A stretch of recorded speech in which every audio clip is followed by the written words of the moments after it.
Welcome back, everybody. It's a brand new episode of 5 Minute Majors. I'm your host, Derek Harper. Let's get right to it.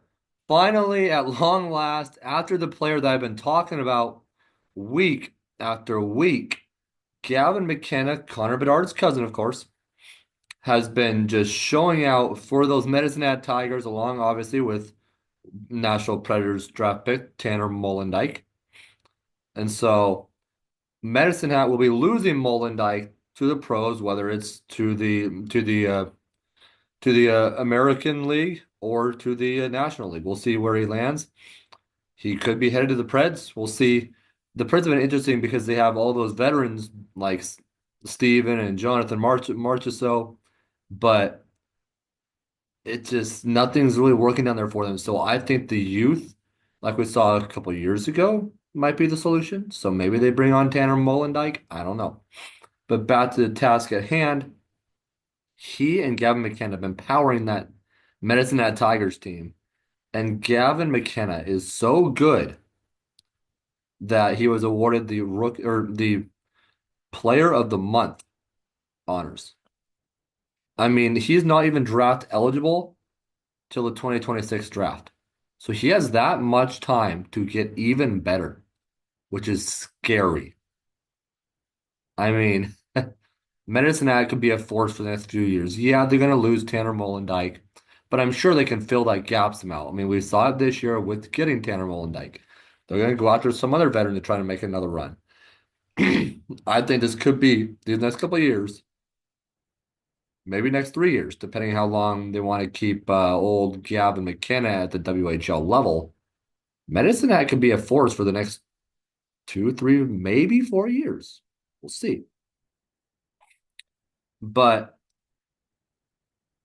I mean, McKenna, 2007 born left winger, 27 goals and 61 assists. Okay. That's 88 points in 42 games. Just let that process at how incredible or how ridiculous of a rate that guy is picking up points at. It's insanity.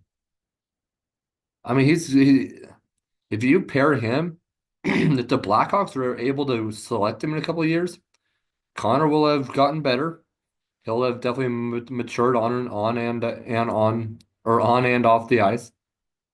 And if you pair him along with his cousin, potentially that Blackhawks team might be really good in the next decade, maybe even sooner. But I mean, you also look at the Spokane Chiefs. There's a lot of talent that's about to land in the NHL. Andrew Cristall, Capitals prospect. I mean, Berkeley Catton, Kraken prospect.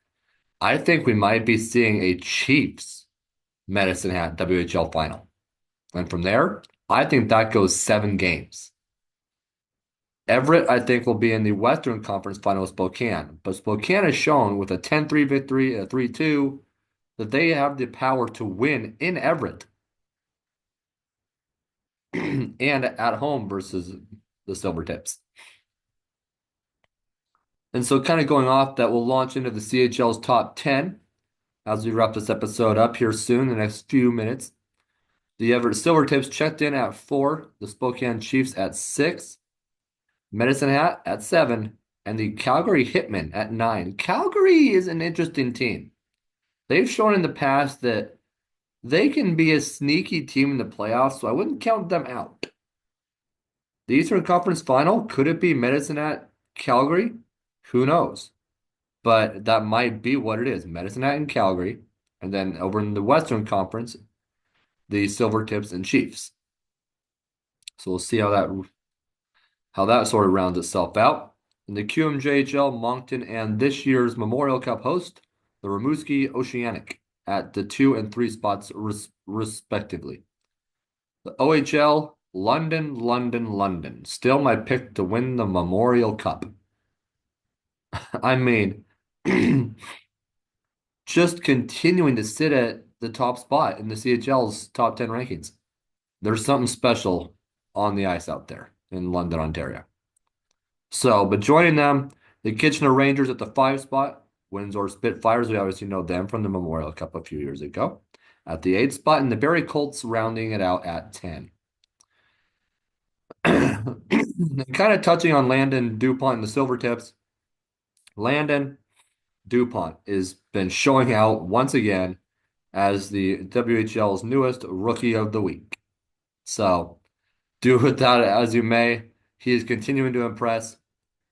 I mean, he's just incredible. He had 1 goal and 3 assists for 4 points in the past week, while also becoming the first rookie defenseman in 35 years to record a 50-point season.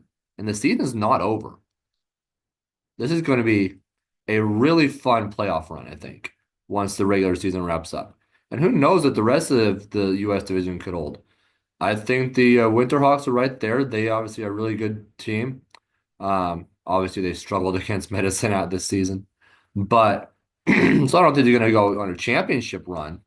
But the Winterhawks might make the second round. We'll see who they end up facing. That's going to be the key because Prince George can be kind of sneaky too. So I think the playoffs will be very interesting to watch when they happen. Definitely going to be something to keep your eye on. Scary thing is, with the Chiefs probably going to be rebuilding the next few years, you're going to have probably Tri-City, Spokane, or not you're going to Tri-City, Everett, Seattle, Portland, Wenatchee, all competing at one time. Everett will probably be slowly starting to rebuild. But Seattle's at the bottom now. The Winterhawks are kind of retooling, I guess I would call it. Not a rebuild because they're still a pretty darn good team. But think about it. But that also gives an advantage to the Chiefs, who will be kind of in the pits when all the others are clashing heads, because the Chiefs will be rebuilding during that time. So when all the other teams go into their rebuilds or retools, the Chiefs will be good again. So interesting timeline. The WHL's U.S. division is still my thing I'm focusing on just because of the talent there, but you can't forget the Tigers too, or the Calgary Hitmen. So I think it's going to be a really fun postseason, a really fun rush to the end of the regular season. But you can see all the latest news and my thoughts more in depth at juniorhockey.io on my latest 5-minute major story. I'll catch you in the next episode.